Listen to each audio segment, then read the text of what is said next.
Wiese, you walk like a duck. You can't throw. You can't catch. You can't even hit. Nobody likes you, Wiese. Now we say that about a lot of people, but in your case, it's really true. Nobody likes you. Why are you even on this baseball team? Come here, come here. Take this. Pa! And with that, Stephen Kiefer smacked me right here, right in the nose. Blood splattered everywhere. I was in the 6th grade, and I basically ran home, ashamed. And as I was cleaning up in front of the mirror, my dad, who's never home, happened to be home and said, "Son, what the hell happened to you?" I said, "Well, a couple guys on my team got together and they hit me in the nose, Dad." "Did you do anything to deserve that?" I said, "Not especially. I just walk like a duck evidently and can't hit and can't catch." He said, "Well, did you fight back?" And I said, "No, you have me in the altar boys program here, and they tell you you're supposed to turn the other cheek and not attack people." And he said, "Erik, that's a bunch of bullshit." I was somewhat stunned. He said, "Are you afraid of these people, Erik?" And I said, well, I mean, there were 3 of them, Dad, and they did have baseball bats." He says, "Are you really afraid of those people?" I guess not. I'm more afraid of you right now than them. He said, "Go get in the car. We're going to go visit each and every one of those bullies one-on-one, and you're going to teach them who's afraid of who." And I'm thinking, wow, I just bled all my blood all over, and now I'm going to go get a second chance to get smashed. This is great. But I shut my mouth, and I did what my dad told me, and I went down in the car, and he tried to pump me up with a little bit of courage as we went to go visit these bullies. And all I could think of is I didn't want to disappoint my dad, but also I get to hit back without going to hell. This is good stuff. So when I got to the first bully's house, my dad parked the car. He got out. He let me walk on up to the door of Steve Kiefer's house. I knocked on the door, and Steve Kiefer's father came to the door. He took one look at me and said, "What the hell happened to you?" I still had blood all over my face I hadn't been able to clean up. I said, "Well, your son came and decided to have a fight with me earlier today, and he said, 'So what? You want to get him in trouble?' I said, 'No, I want to face him one-on-one.'" And he looked around and he saw my dad in the car. He says, "Your dad going to help you?" I said, "No, I'm going to do it on my own." He said, "Oh, okay then. Well, Steve Kiefer's next door. Have a great time." And he closed the door. That was the way things used to be done in this country. Boys solved their problems one-on-one. So I went next door and I rang on the doorbell, and Steve Kiefer came out, and I still had blood all over my face. I said, "Steve, I'm here to fight you one-on-one. Come on out and fight." And I was quivering inside and trying not to show how extremely, tentative I was about this whole concept. He wouldn't come out and fight me. He would not step out and fight me. He was afraid of me. And I learned an incredibly important lesson at that point. Bullies are cowards. They are more afraid than we are. That's why they had 3 of them, and that's why they had baseball bats. He would not come out and fight me. And after I taunted him a couple times and told him he was a loser, I went back and got in the car, and my dad said, "How does that feel to face this guy down?" I said, "That felt great, Dad. Much better than being smacked in the nose and bleeding all over the place." He said, "Great, now we're going to go to the second guy's house." So we went to the second guy's house. He wasn't home. We couldn't find the 3rd guy either. But it changed my life, because at that point I realized that you acclimatize yourself to either being a victim or preparing yourself to be a victor. And I had been humiliated, and I was not going to let it happen again. So I opened up my comic book, and there in the back it had the Atlas guy who was big and strong and talking about what he did in order to build this fantastic body, and how you shouldn't get sand kicked into your face anymore, and all you had to do is send off a couple dollars and they'd send you the secret to life and happiness and being strong. So I went to my dad and said, "I need $2, Dad." He said, "Why?" I said, "Because I need the secret to happiness." He said, "I can tell you the secret to happiness. Start doing push-ups. Start doing sit-ups. Start running. Lift weights. Now you can pay me your $2. And I did. I actually saw that Herschel Walker had ended up winning the Heisman Trophy, and he credited doing 200 push-ups and 200 sit-ups a day.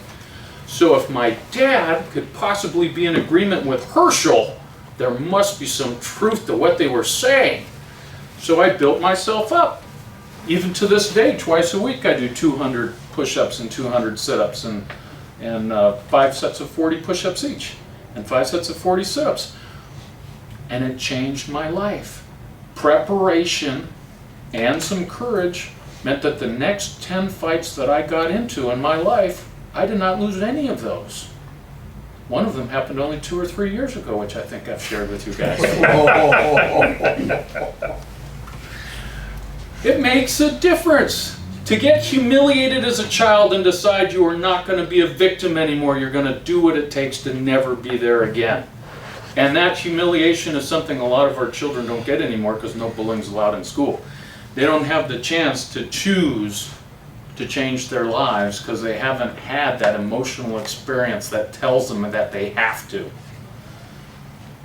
I'm not in favor of bullying, but I'm in favor of the recovery from it.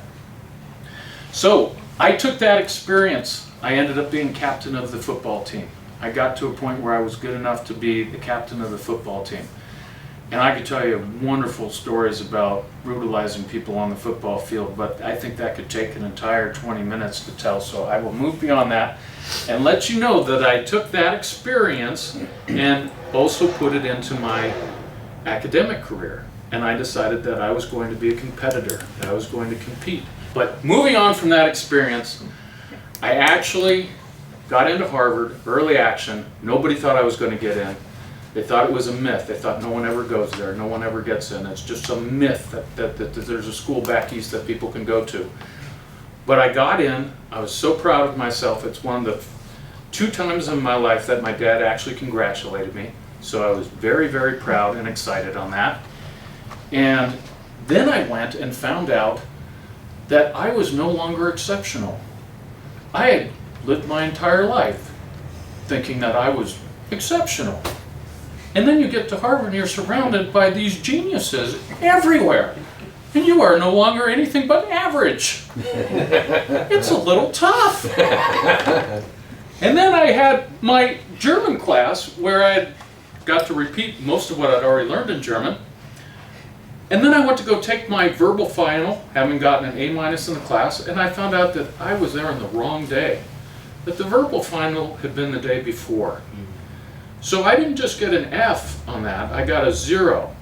So my A- for 70% of my grade and my 0 on my final ended up giving me a C+, the first C+ I've ever gotten in my entire life.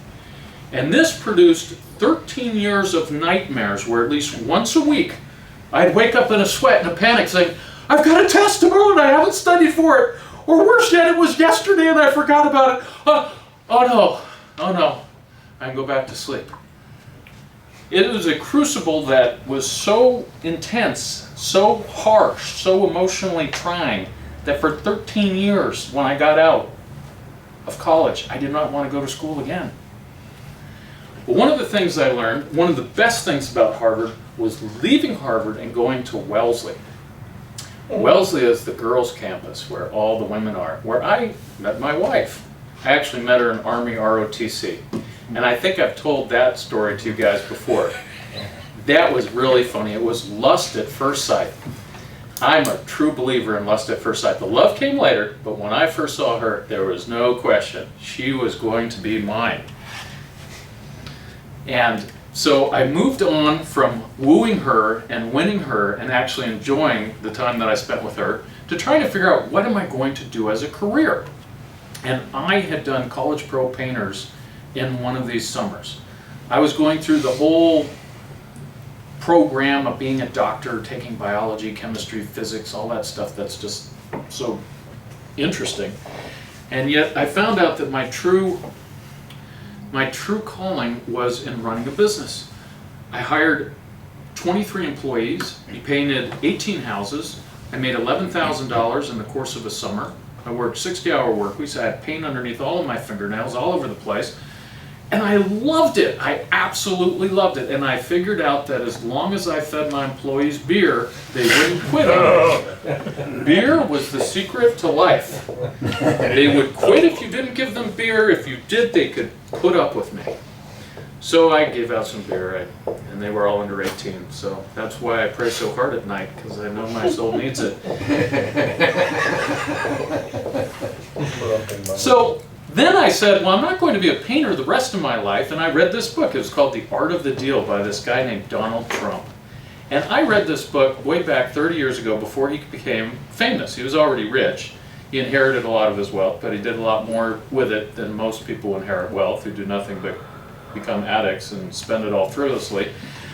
And even at that time, I said to myself, this is what I want to be. So how do I become a real estate developer? I have to move to some place that I enjoyed being. And these guys that I was with who would come from California were the most miserable of anybody in the school. Because it rained, it snowed, it was freezing cold in Boston, and they were used to warmth and happiness, and not just frigid people, but happy people. People who would throw the baseball or football or frisbee with you when you went down to the beach. So I came, I visited, I saw how nice everybody was here, and I said, this is where I want to move to. They don't care that my dad isn't rich or that my dad doesn't own a portion of Boston the way everybody else in Boston seems to care who your daddy is.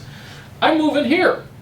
So I moved here, went into commercial real estate, and earlier we talked about how opportunity, how luck is a big portion of preparation plus opportunity. And I became a real estate broker with the idea maybe someday I'd do some development. And along the way, I figured out there are people so desperate to sell their places and have somebody carry on their legacy and give them a fair return on the businesses that they've built, that I met some people and I was in charge of selling their kennel, and they agreed to let me buy it with very little down, using my commission as most of the down payment. And we had built that kennel and that doggy daycare center in addition to my real estate business. And now I'm looking out for other opportunities where we can go and turn around a business, bring in my kids, build up the family, and really make a life worthy of acclamation. Fellow Toastmasters.